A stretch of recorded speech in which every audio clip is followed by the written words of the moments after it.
네, 오늘 이제 수업 이제 진행하도록 하겠습니다. 오늘은 사무엘상 10장 1절에서 16절의 말씀입니다. 본문이 좀 길죠. 사무엘상 10장 1절에서 16절이고, 제목은 뭐냐면, 왕을 세우는 분은 하나님이시다. 왕을 세우는 분은 하나님이시다. 이게 제목만 딱 봐도 이제 강조하고 있는 메시지가 뭐냐면, 하나님의 어떤 주권이 강조가 되고 있죠. 하나님의 주권.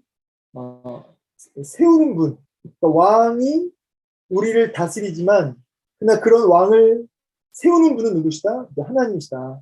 그래서 하나님의 주권과 하나님이 모든 것을 이렇게 쥐고 계시는 모든 것이 하나님 손에 있음을 이 제목만 봐도 우리가 알 수 있겠습니다. 그래서 이제 지금 매일 성경 큐티를 잘 하고 계시는 분은 제가 이제 어제부로 오늘 말씀이죠. 오늘 말씀 이런 얘기를 했습니다. 대리 통치자다. 왕은 이방 왕은 본인이 통치자지만 이스라엘의 왕은 그가 왕이 아니라 어떤 존재라고요? 대리 통치자다. 그래서 왕도 누구의 통치를 받아야 됩니까?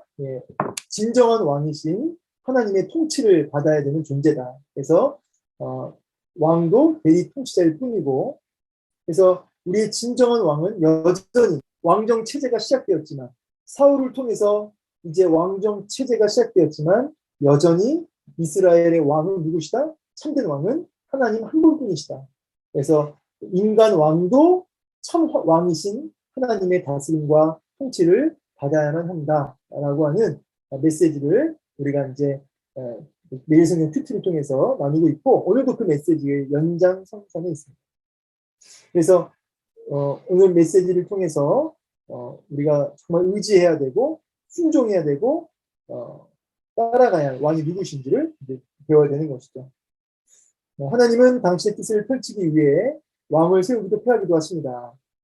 그러므로 이스라엘 왕은 재물이나 군사가 아닌 하나님을 의지해야 한다. 그래서 자기 뜻이 아닌 하나님 말씀에 순종해야 한다. 하나님은 이 역할을 감당할 이스라엘 첫 왕을 이제 왕으로 사울을 이제 세우셨다. 이렇게 말하고 있죠. 그래서 백성들뿐 아니라 왕도 누구를 의지해야 된다고요? 하나님을 의지해야 된다. 이게 참 이게 재미난 게 왕이 하나님을 참된 왕으로 참 왕으로 모시고 의지하잖아요. 의지하잖아요. 그러면 이 왕을 통해서 이게 대리 통치인데 대리 통치를 통해서 온 이스라엘이 뭘 누리냐면 샬롬을 누리게 돼요. 평강을 누리게 돼요. 그리고 온 이스라엘이 하나님을 경외하게 되죠. 복을 받게 된다는 것이죠. 이 왕은 하나님을 참 왕으로 모시는 순간부터 이게 어떤 일이 벌어지냐면 축복의 통로가 되는 겁니다. 축복의 통로. 그래서 사울이 왕이 됐지만 그도 하나님을 의지하고 그도 하나님 말씀에 순종해야 된다. 그래야 본인만 사는 게 아니라 이스라엘 공동체 전체가 사는 길이다라는 것이죠. 참고로 이 순종이라는 단어는 우리가 잘 아셔야 될 게 뭐냐면 청종이라는 단어를 같이 이렇게 세트로 간다는 거 아셔야 됩니다. 세트. 청종 다음에 뭐가 올까요? 순종이 오는 거예요. 그래서 여러분 이 성경을 잘 보시면 이 청종이라는 단어가 잘 듣고 목소리를 듣고 이런 표현이 나와요. 여호와의 목소리를 먼저 잘 듣는 것이 중요하고요. 여호와의 목소리를 잘 듣는 것이 어디로 이어진다고요? 순종으로 이어진다. 그래서 청종이 순종으로 이어진다는 사실을 명심하시기 바랍니다. 그래서 왕은 누구의 목소리를 청종해야 되느냐? 백성들의 목소리를 청종하기 전에 하나님의 목소리를 청종해야 되고, 왕은 자신 내면에 있는 욕심이나 여러 가지 자기 내면에 있는 여러 가지 시끄러운 소리들에 청종하기보다는 먼저 하나님 목소리에 청종해야 된다. 그래서 누구의 목소리를 듣느냐에 따라 인생이 결정되고 축복의 통로가 되느냐 저주의 통로가 되느냐가 결정이 있는 거죠. 그래서 청종이 순종을 낳는다. 자, 그래서 사울도 누구를 청종하라? 하나님만을 청종하라. 이거를 실패한 거예요, 사울이 결국은. 이거를 실패해서 나중에 그렇게 비참해진 거죠. 자, 뭐 이제 나중에 이제 얘기하겠지만 우리는 다 왕 같은 뭐죠? 왕 같은 제사장이죠. 우리도 사울 왕을 우리한테 그대로 가지고 와서 적용시키면 우리도 왕 같은 제사장으로서 대리 통치자라는 거죠. 우리도 대리 통치자로서 하나님의 통치를 받으며 나를 통해서 우리 가정이, 우리 순이, 우리 교회가 이렇게 하나님의 평강을 누리게 하는 축복의 통로로 우리를 세우셨다는 거죠. 그래서 우리가 그래서 마땅히 누구의 목소리를 충종해야 된다? 하나님, 참 왕이신 하나님 목소리를 그것만을 충종해야 한다. 이렇게 우리가 배울 수 있습니다. 이런 메시지, 핵심 메시지를 잘 마음에 새기고 1번 들어가겠습니다. 사무엘은 사울의 머리에 기름을 부어 왕으로 세우며 징조를 예고합니다. 자, 왕으로 세울 때 사울이 하도 자기는 자격이 없다 그러고 하면서 이렇게 피해요. 여러분 제가 매일승님 큐티 얘기했지만 사울이 지파가 어디 지파냐면 베냐민 지파죠. 베냐민 지파는 이스라엘 12지파 중에 가장 작은 지파라고 보시면 돼요. 막내이기도 하고, 그리고 사사시대 때 보면은 완전히 민족이 말살되잖아요. 거의 민족이 말살되다시피 했죠. 사사시대 보면. 그래서 베냐민 지파는 당시 굉장히 민족적으로 이 지파적으로 굉장히 작고 힘이 약하고 가장 무시받을 수밖에 없는 그런 지파였습니다. 그런데 그런 지파에서 사울이 왕이 된다는 이 이야기는 사울 본인도 납득하기 어려웠죠. 나 같은 사람이 안 된다는 거예요. 두려웠겠죠. 그리고 이스라엘 백성들조차도 베냐민 지파의 사울을 이렇게 따라가기는 좀 어려웠던 부분이 있습니다. 유다 지파는 모를까, 아니면 에브라임 지파는 모를까, 어디 베냐민 지파가 왕이 된단 말이죠. 이런 것 때문에 지금 보면 나중에 보시면 큐티 성경, 예수님 큐티를 보시면 알겠지만 반대 세력도 많았죠. 자, 어쨌든 이러한 사울의 이런 두려움과 마음의 연약함 때문에 하나님이 뭘 주시냐면 징조를 주세요. 징조가 세 가지입니다. 첫 번째, 두 번째, 세 번째, 2절, 3, 4절, 5절, 6절. 읽어보진 않겠습니다.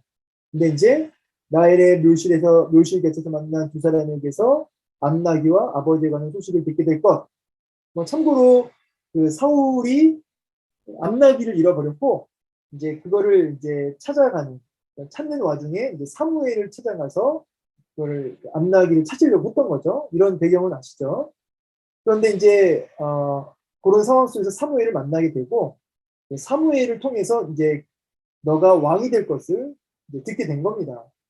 왕이 될 것이라는 이야기를 듣고 겁이 났을 때 사무엘이 확실한 징조 세 가지를 통해서 흔들리지 않는 하나님의 약속임을 그에게 확증을 시키는 겁니다.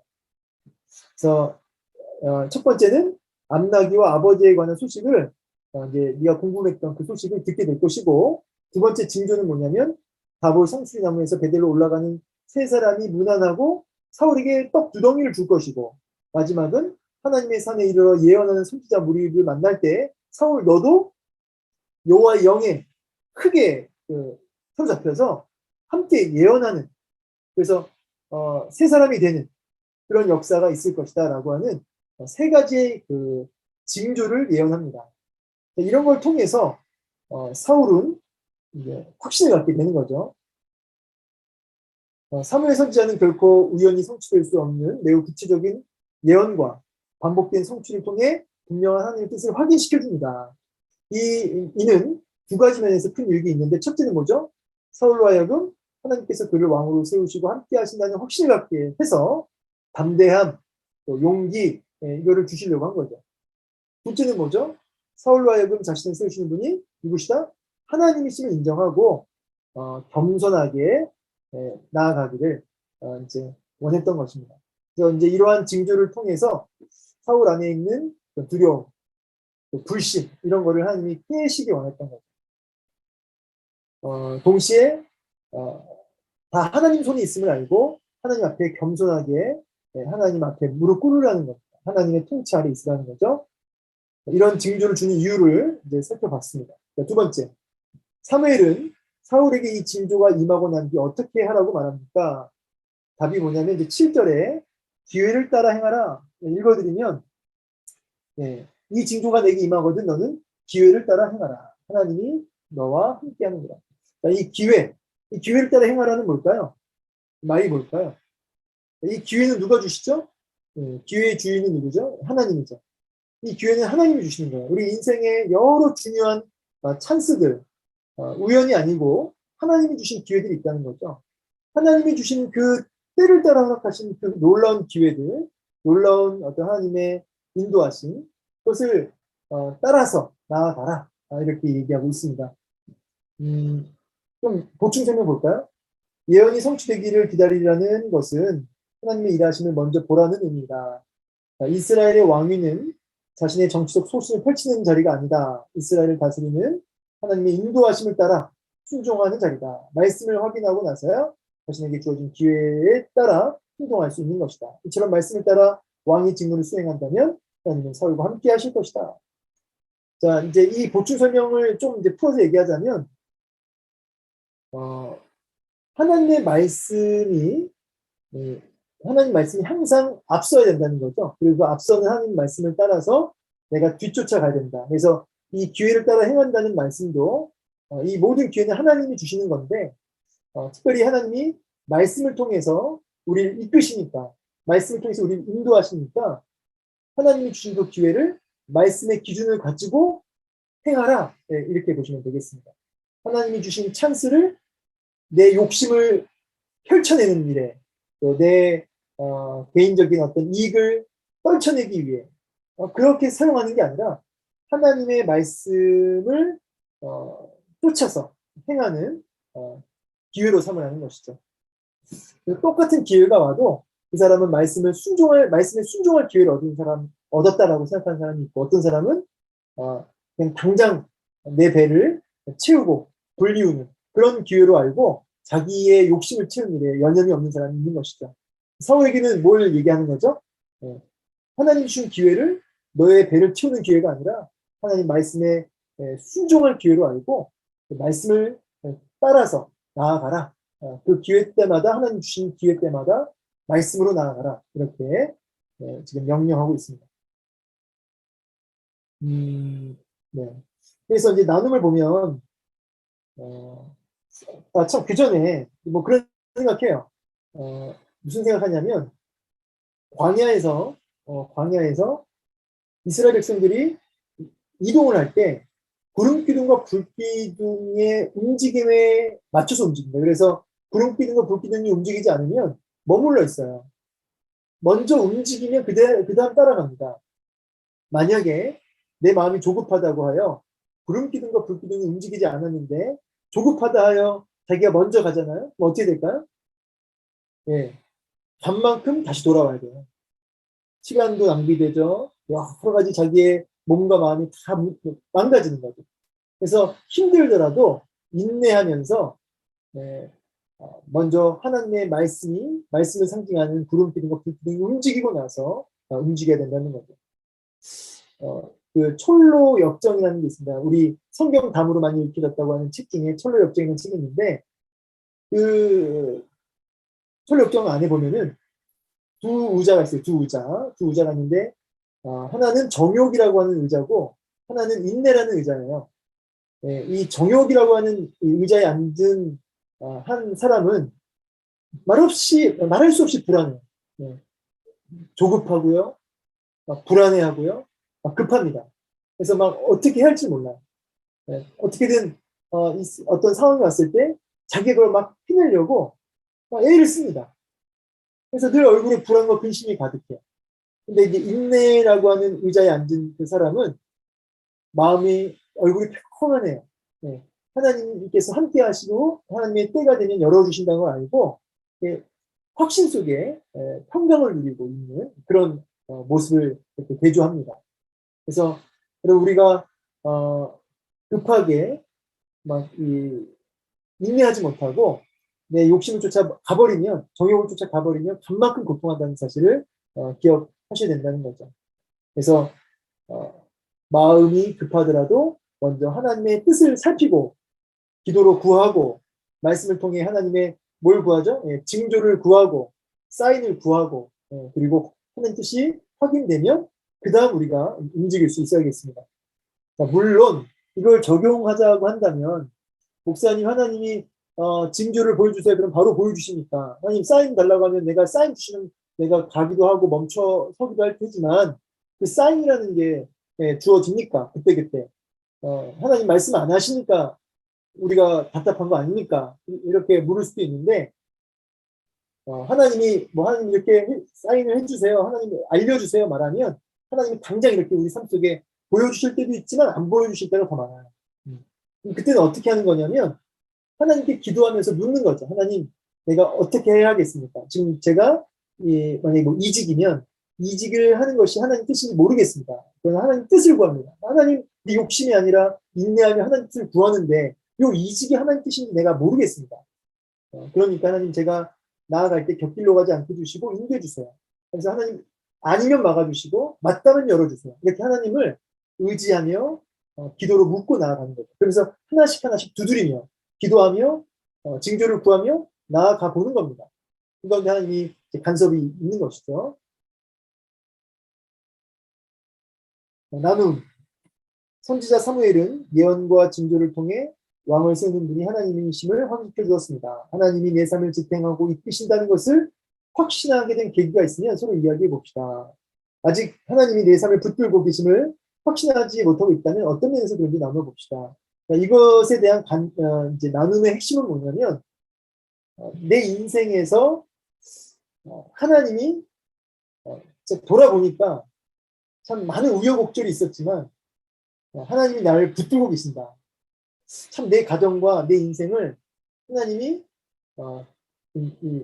붙들고 가신다. 참 이런 확신이 들게 된 어떤 나름대로의 어떤 그 사건들, 어떤 간증거리들이 이제 있겠다 이 말이죠. 뭐 물어보는 거죠. 권사님의 인생 이때까지 오시면서 하나님이 권사님의 인생을 책임지며 이끄시며 관여하시면서 책임지고 계신다는 것을 붙들고 가시고 있음을 느낀 적이 언제입니까? 언제 느껴보셨습니까? 이렇게 한번 물어보실 수 있죠. 너무 안타까운 건데 반대로 난 전혀 못 느끼겠다. 하나님이 내 인생을 붙들고 가시는지 난 전혀 그런 게 느껴지지 않는다. 왜 그런지 물어보는 거죠. 어떤 이유 때문에 그런지 물어보는 거죠. 이 두 가지 다 나눔이 보통 나눔은 아니죠. 특히 이제 두 번째 나눔은 쉬운 나눔은 아닙니다. 하나님이 계속 나를 수렁에 집어넣으시고 나만 집어넣으신 게 아니라 내 자녀들까지 집어넣으시고 나는 그냥 하나님이 버린 것 같습니다. 이런 절망 속에 있는 수험들에게는 이런 두 번째 질문 나눌 때 우리가 막 해답을 주려고 하면은 이제 문제가 이제 심각해집니다. 해답을 줄 수 없죠, 사실은. 그때는 우리 같이 기도하는 거죠. 하나님의 살아계신, 하나님이 그 삶을 지탱하고 계심을, 이끌고 가고 계심을, 지금 광야 학교를 지나 침묵 학교를 지금 거닐고 있는데, 하나님의 때가 되면, 이렇게 하나님께서 이끌어 가실 것을, 눈으로 목도하게 해달라고 같이 수원들과 마음을 모아 기도해주는 시간으로 삼았으면 좋겠습니다. 동시에 어떤 하나님의 징조를 확인했던 경험들이 있다면 풍성한 기쁨이 있겠죠.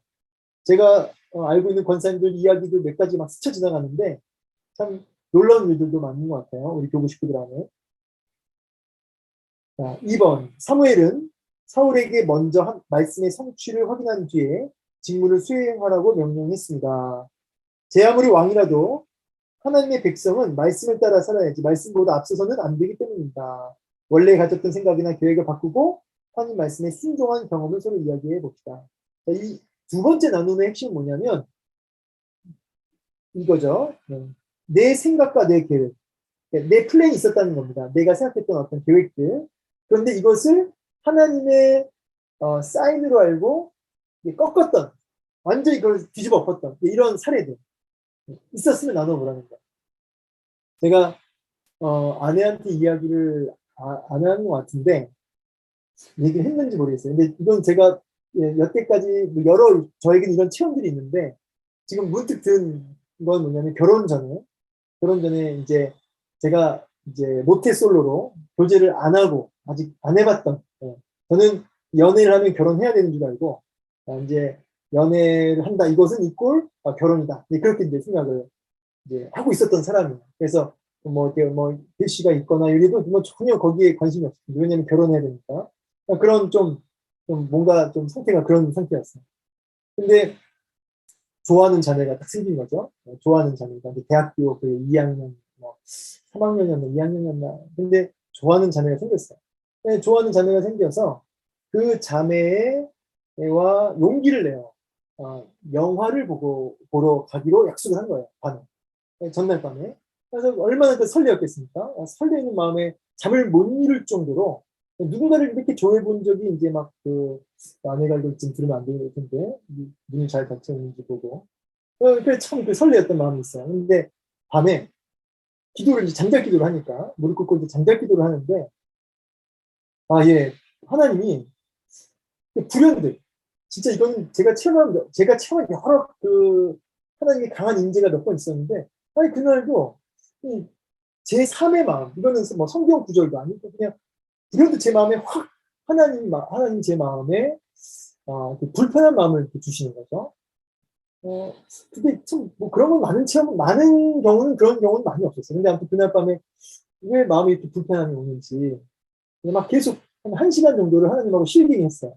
제가 내일 데이트를 해야 되는 이유에 대해서 계속 하나님께 얘기하면서 그것이 아무 문제가 되지 않음을, 하나님께 계속 설득했죠. 근데도 그 마음에, 좀 오래된 이야기니까 제가 좀 가물가물하지만 굉장히 그 마음 불편함이 있었고 그날 밤에 아마 제가 만날 수 없다고 제가 연락을 했습니다. 근데 그때는 되게 힘들었죠. 근데 왜 그럴까? 근데 이게 여러분 진짜 며칠 안 지나서 그 이제 자매가 선배랑 이제 이미 사귀고 있었고 그리고 이제 조금 이제 문어발이었다. 조금은 아니었던 것 같아요. 여러 가지로 문어발이었던 것 같아요. 제가 그래서 이제 그 자매와 뭐 그런 썸 이런 게 없었지만은 갑자기 이 얘기를 왜 하냐면 이 얘기하려고 별 얘기가 어, 원래 가졌던 생각이나 계획을 가지고 있었는데 이 하나님의 뜻 앞에 그걸 꺾는 게 너무 쉬운 일이 아닙니다. 근데 그런 경험이 있으면 나눠보자. 하도 많은 예화들이 있을 텐데 갑자기 한참 지난 그 예화가 갑자기 제 머릿속에 생각나서 이 얘기를 준비도 없이 했습니다. 두 번째, 사무엘의 예언이 응하고 사울에게 하나님의 영이 크게 임합니다. 사울이 사무엘에게 떠나려고 몸을 일으킬 때 하나님은 사울에게 무엇을 주셨습니까? 답은 뭐죠? 새 마음을 주셨다. 9절, 예. 이제 그가 사무엘에게서 떠나려고 몸을 돌이킬 때 하나님이 새 마음을 주셨고 그날 그 징조도 다 응했다 이렇게 나와요. 자, 사울이 마저 읽어볼게요. 새 마음을 받은 것은 그에게 여호와의 영이 크게 임하였기 때문이다. 사울이 왕의 사명을 충직하게 수행해내기 위해서는 성령 충만한 역사와 마음의 변화가 필요했다. 바꿔 말하면 사울이 앞으로 왕으로서 가장 힘써야 할 부분도 바로 이 두 가지라는 의미다. 성령 역사를 구하고 자신의 속사람이 변화되기를 구하는 일이다. 이 두 가지를 굳건히 지켜가면 하나님 함께 하시고 놀라운 일들을 이루실 것이다. 자, 이제 왕으로서의 어떤 역할을 감당하기 전에 새 마음을 주셨다는 이 부분을 언제 어떻게 얘기했냐면 성령 충만으로 얘기하고 있습니다. 지금 이 보충 설명은 성령 충만. 뭐 원어를 좀 더 살펴봐야겠지만 뭐 성령 충만을 해석해도 문제는 없습니다. 성령 충만인데 이 성령 충만을 통해서 비로소 우리는 뭘 감당할 수 있냐면 축복의 통로로서 왕으로서의 사명 감당할 수 있는 것이죠. 그러면 이 성령 충만으로 나아가는 비결은 뭘까라고 했을 때 여러분 그 성령 세례가 있고 성령 충만이 있는데 성령 세례는 뭘 얘기하냐면 이거는 이제 그 거듭남을 의미합니다. 거듭남. 사람이 예수 믿으면 그걸 이제 뭐 성령 세례 받았다 이런 식으로 표현을 해요. 일반적으로 그걸 중생이라고 얘기하고 거듭남이라고 하는데 이것은 단회적이죠. 한 번만 있는 겁니다. 그러나 성령 충만이라고 하는 것은 성령 세례를 받은 사람에게 임하는 역사로 이 성령 충만은 반회적이지 않고 반복적이죠. 그래서 한 번만 성령 충만 구하는 게 아니라 반복적으로 구해야 하는 것입니다. 지금 이제 구약 시대니까 아직 성령 세례 이런 건 없고 지금 여기서 말하는 새 마음은 우리가 신약 시대에 살고 있는 우리가 받는 성령 충만이랑은 좀 다른 거죠. 왜냐하면 여기는 성령 세례, 그러니까 거듭난 상황이 아니기 때문에 그래요. 이거는 이제 일종의 사역을 위해서 어떤 그 왕으로서 역할을 감당하시기 위해서 일시적으로 임한 성령의 강력한 역사다라고 볼 수 있습니다. 오늘 신약 시대의 성령 충만하고는 그 의미가 좀 달라요. 근데 중요한 건 뭐냐면 하나님의 영, 성령에 사로잡혀야지만 우리가 축복의 통로의 역할을 감당할 수 있다. 자, 이런 부분은 이제 분명하죠. 그러면 성령 충만을 받는 비결이 뭐냐라고 했을 때는 이제 다른 것보다 여러 가지가 있겠지만 은혜의 수단이라고 해서 말씀과 기도, 그 다음에 성례가 있겠죠. 은혜의 수단은 우리 세 가지를 얘기합니다. 은혜의 수단, 말씀, 기도, 성례. 이 성례는 결국은 이제 성찬식하고 그다음에 세례식이잖아요. 성찬식, 세례식 다 뭘 가리키죠? 예수님의 그 십자가와 부활의 사건을 가리키죠. 말씀과 기도와 이 복음, 말씀과 기도와 이 복음의 그 충만해지기를, 말씀 충만해지기를, 기도 충만해지기를, 복음으로 충만해지기를 힘써 구해야겠죠. 그것을 구하는 인생에게 성령 충만을 약속하신다. 그러므로 여러분 여기서 우리에게 가져올 적용점은 뭐냐면 나는 요즘 무엇을 열망하는가? 여러분 기도를 보면 내가 요즘 뭘 구하고 있는지를 녹음해 보라는 거예요. 내가 요즘 기도하고 있을 때 자꾸 주시옵소서 주시옵소서 주시옵소서. 근데 주시옵소서 내용을 들여다보면 성령 충만을 향한 말씀과 기도와 복음에 대한 충만을 구하는지 아니면 무엇을 먹을까 마실까 입을까 온통 이 땅에 어떤 내 욕심을 채우는 그것을 구하는지 내 구하는 그 구함의 그 내용을 들여다봐라. 내용을 들여다보면 우리가 성령 충만의 자리로 나아가는 그 기도보다 그 간구보다 내 욕심을 채우는 간구가 혹시 많지 않느냐. 그렇기 때문에 우리가 축복의 통로로 살아가지 못하는 것이다 라고 얘기할 수 있는 것이죠. 그래서 오늘 이 시간 나눔할 때 요즘 무엇을 놓고 그렇게 기도하는지 무엇을 열망하는지 성령 충만한 적이 언제였는지 한번 나눠볼 수 있으면 좋겠습니다. 자, 2번 사울이 선지자의 무리를 만났을 때 그에게 어떤 일이 일어났습니까? 새 마음을 주셨다라는 것 그 의미가 크게 다르지 않는데 영이 크게 임했고 그 다음에 예언이 나오는 그 현상으로 예언이 막 나옵니다. 성령에 사로잡히니까 예언을 하기 시작했습니다. 그래서 사도 바울은 믿음의 싸움을 위해 하나님의 전신갑주를 무장하는 말씀을 전하면서 성령의 검, 보상의 말씀을 가지라고 명령했습니다. 성령은 우리가 말씀을 올바로 알도록 도우시고 또한 말씀을 전하는 능력과 힘을 주십니다. 뭐 이걸 예언했다 이 부분을 가지고 한 영이 임하니까 말씀이 터져 나왔다. 뭐 이런 의미로 얘기한 것 같아요. 근데 이거는 뭐 그렇게 볼 수 있겠죠. 근데 이 부분은 그냥 스킵하겠습니다. 조금 해석상에 조금 그 애매한 부분이 있어서 자, 사울은 사무엘과의 일에 대해 묻는 숙부에게 뭐라고 대답합니까? 숙부가 이제 꼬치꼬치 물었겠죠. 근데 암낙이 건에 대해서는 얘기했지만 제가 기름 부음 받은 사건, 그러니까 왕으로 세워진 사건에 대해서는 말하지 않았죠.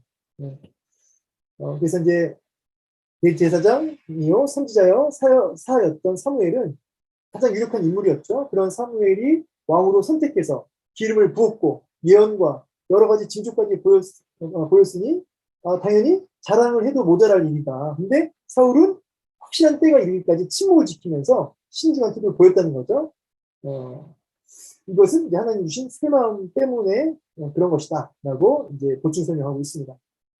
뭐 이제 이 부분도 얼마든지 이렇게 이제 해석할 수 있고, 사울이 이야기하지 않은 이유에 대해서 뭐 추측하는 거죠. 근데 하나님 주신 새 마음 때문에 겸손하게 자기를 드러내지 않으려고 그랬다. 이렇게 이제 본 건데, 그렇게 볼 수도 있고, 반대로 사울이 여전히 그 징조가 있었지만, 나중에 그 뒤에 보면은 그 제비를 뽑을 때 사울이 뽑혔거든요. 그런데도 나가지 못하고 어디 술에 그 짐술에 뒤에 숨어가지고 안 나와요. 근데 그때도 주석이는 뭐라고 나왔냐면 겸손하게 자기를 드러내지 않으려고 그랬다. 이렇게 보는 측면이 있어요, 분명히. 근데 제 생각에는 사울 안에 여전히 두려운 거예요. 여전히 두렵고 하나님이 이렇게 징조를 계속해서 보여주셨음에도 불구하고 여전히 뒷걸음질 치는 거죠. 이런 부분도 제가 보기에는 굉장히 많아요. 이게 모르겠습니다. 일반적인 전통적 해석하고 좀 차이가 있는지 모르겠지만 사울이 계속 이게 마음에 두려움과 불안, 난 자격이 없는데 이런 게 계속 강한 겁니다. 저는 오히려 그게 반대로 교만일 수 있다는 생각도 해요. 우리 교회 안에 하나님 일꾼의 자리로 부르실 때, 나를 하나님의 어떤 자리로 부르실 때 자기의 부족함, 또 상황의 어려움, 이런 여러 가지 이유가 있어요. 근데 하나님이 계속 사인을 주세요. 부르세요. 근데 사울은 어때요? 지금 계속 숨는 거예요. 계속 감추고 숨고.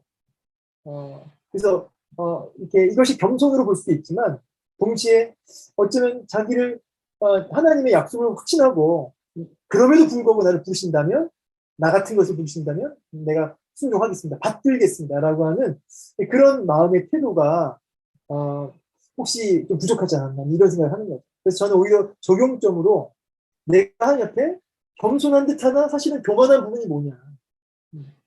겉으로 보기 굉장히 겸손해 보이지만 사실은 내가 계속 뒷걸음질 하고 있는, 하나님의 확실한 부르심인데도, 하나님의 인도하심이 분명한데도 내가 나아가지 못하는 부분이 혹시 뭔가, 이런 좀 질문을 또 던지고 싶은 것이 솔직한 마음입니다. 우리 11교구 안에서도, 우리 순환 안에서도 지금 하나님 앞에서 나를 부르고 계시는데 내가 내 상황 때문에, 내 연약함, 뭐 아니면 뭐랄까요, 내 부족함이죠. 사울도 자기가 부족했다고 생각했으니까 그런 부족함 때문에 숨어있는, 뒷걸음질 수 있는 모습이 혹시 있지 않는지. 그래서 하나님의 영이 크게 임할 때 하나님의 일이 일어납니다. 그러므로 성경은 우리에게 성령 충만을 받으라고 말합니다. 이거는 이제 아까 얘기했으니까 성령 충만을 어떻게 경험했는지를 또 나눠봅시다라는 거는 약간 이제 같이 묶어서 질문하시면 되겠습니다. 광고는요, 이제 되면 6월 8일부터 이제 교회에서 점심 식사가 이제 제공되니까 수요일 일부 예배 후에 점심 식사 제공되니까 식사하시면 좋겠고요. 그리고 이제 갈릴리홀에서 수모임 진행된다는 것을 아시고 하시면 되겠습니다. 점심 식사는 이제 6월 5일부터 제공되죠. 주일부터. 네. 오늘 이 메시지 교육은 다 마무리가 됐습니다. 혹시 뭐 궁금하거나 혹시 질문사항 있으실까요? 네, 우리 하나님께 영광의 박수로 수업 마치도록 하겠습니다.